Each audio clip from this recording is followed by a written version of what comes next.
Welcome to Webline. Dad सुयान से कहते हैं कि सुलभ कैसी है। माँ तो अंदर ही चली जाती है। वो कहती है कि मेरी बेटी, तुम्हें कहाँ चोट लगी है, क्या तुम्हें दर्द हो रहा है?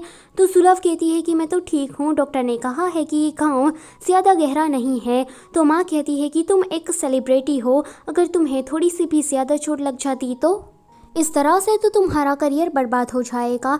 ये सारी ना उस निंगशी की ही करतूत है।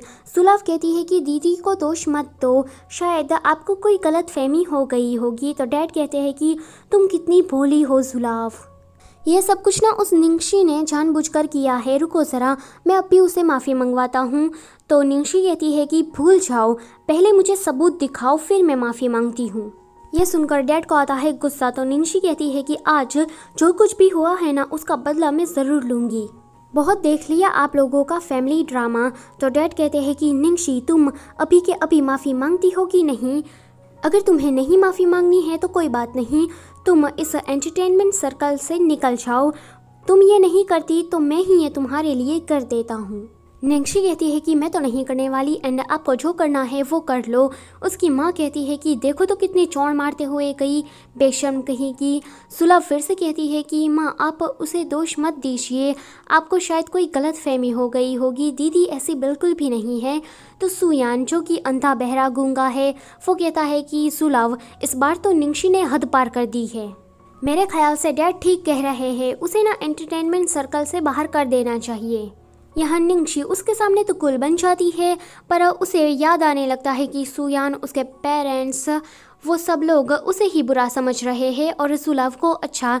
पर वो कहती है कि भूल जाओ उस फैमिली को, अब मेरी कोई फैमिली नहीं है। एंड वो इतना सोचकर ही आगे जाने लगती है कि निंगशी को कोई किडनैप कर लेता है। निंगशी को लग रहा था कि ये सुलभ का काम है, एंड ये सारे बंदे उसने हायर किए हैं उसका रेप करने के लिए।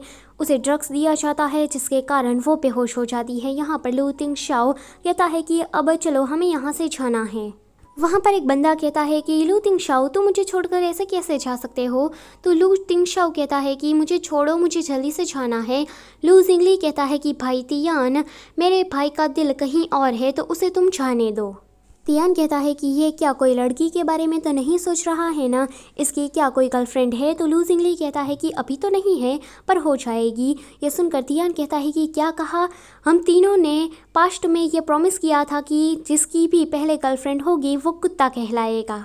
वहाँ पर जंक्शन आ जाता है। वो लू तिंगशाओ से कहता है कि मेरे पास तुम्हारे लिए एक छोटा सा गिफ्ट है। वो एक होटल के कमरे की चाबी देता है। आगे लू जिंगली उस होटल में जाता है तो वो डरा हुआ था। वहाँ पर लू तिंगशाओ आता है। वो कहता है कि तुमने कुछ नहीं देखा ना? तो वो कहता है कि भाई मैं कसम खाता हूँ कि मैंने कुछ भी नहीं देखा है।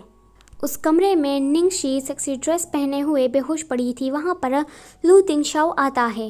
लू तिंगशाओ उसे हक करके कहता है कि माफ़ कर देना, मैं लेट हो गया। निंगशी कहती है कि अच्छा है कि ये तुम हो, वरना 5 साल पहले जो कांड हुआ था फिर से वो मेरे साथ हो जाता। लू तिंगशाओ कहता है कि ये सारा ना उस झेंग चेन का प्लान है, मुझे नहीं पता था कि वो बंदा इतनी घटिया हरकत कर देगा। निंगशी झेंग चेन का नाम सुनकर उसे मन में गालियाँ देने लगती है। वो कहती है कि लू तिंगशाओ मुझे बाथरूम तक छोड़कर आओ। तो वो जेंटलमैन की तरह उसे वहाँ तक ले भी जाता है। निंगशी की चिल्लाने की आवाज़ आती है तो वो डरते हुए अंदर जाता है। निंगशी कहती है कि मेरा राइट पैर मुड़ गया है, तो वो उसकी मसाज भी करने लगता है। लू तिंगशाओ से पूछता है कि वैसे ये तुम्हारे पैर पर चोट कैसे लगी? तो निंगशी कहती है कि 5 साल पहले जो कुछ हुआ था ना, ये उसी का ही निशान है। फिर लू तिंगशाओ बाहर आ जाता है। निंगशी के फ़ोन में किसी लड़के की कॉल आती है कि हे सिसी, तुम्हारा बर्थडे गिफ्ट क्या तुम्हें मिल गया? यह सुनकर लू तिंगशाओ चुप हो जाता है। वो लड़का समझ जाता है कि यहाँ पर कोई लड़का ही बात कर रहा है। वो कहता है कि निंगशी से तुम दूर रहना, और लू तिंगशाओ को धमकाने लगता है। निंगशी जब बाहर आती है तो लू तिंगशाओ उसे कहता है कि तुम्हें मुझे कुछ कहना है। निंगशी भी समझ जाती है। वो कहती है कि हाँ। फिर वो अपनी बात रखते हुए कहती है कि मेरी माँ, हमारी फैमिली, सारे लोग होम टाउन में रहते थे। मेरी माँ प्रेग्नेंट थी और हॉस्पिटल में इतनी फैसिलिटी भी नहीं थी, वहाँ पर इतना स्टाफ भी नहीं था।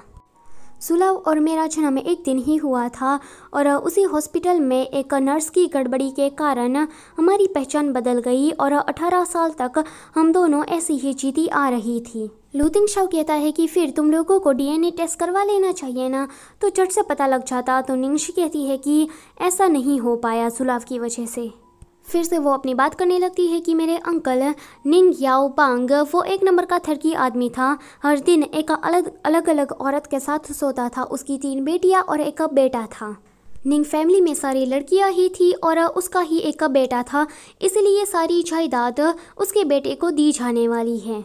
लूथिंग शाओ कहता है कि निंग फैमिली ने तुम्हारे साथ बहुत बुरा किया है, फिर तुम्हारी एडॉप्टेड फैमिली का क्या? तो निंगशी कहती है कि वो लोग बहुत ही ज़्यादा अच्छे थे, मुझे उन्होंने अपनी बेटी की तरह पाला है और वहाँ मेरा एक भाई भी था। बचपन से ही मैं उन लोगों के साथ पली बड़ी हूँ और उसी वक्त पर मुझे किसी से प्यार हो गया था।